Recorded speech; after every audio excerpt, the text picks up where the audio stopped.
আসসালামু আলাইকুম। কেমন আছেন আপনারা সবাই? চলে এলাম আমার ইউটিউব চ্যানেল ক্যাট ভাইবস থেকে আপনাদের সাথে একটা সুন্দর ভিডিও ক্লিপ শেয়ার করার জন্য। মাম্মামের ভিডিও ক্লিপ। তবে আজকে মাম্মামকে নিয়ে তেমন বেশি কথা বলছি না। আমি আজকে একটু কথা বলবো বিড়ালদের আরামদায়ক একটি শহর, সেটা হচ্ছে ইস্তাম্বুল। ইস্তাম্বুল তুরস্কের অন্যতম একটি প্রধান শহর।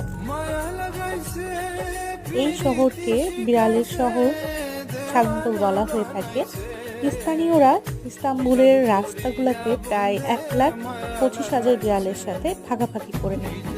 শুধু গৃহহীন বিড়ালদের সংখ্যাই হচ্ছে এটি, আর ঘরে পোষা বিড়ালদের গুলাকে মিলিয়ে প্রায় 2 লাখের মতো বিড়াল হবে। এবং এই শহরটি বিড়ালদের আরামদায়ক পরিবেশের জন্য অত্যন্ত পরিচিত। তো আমার মতো যারা বিড়াল প্রেমিক আছেন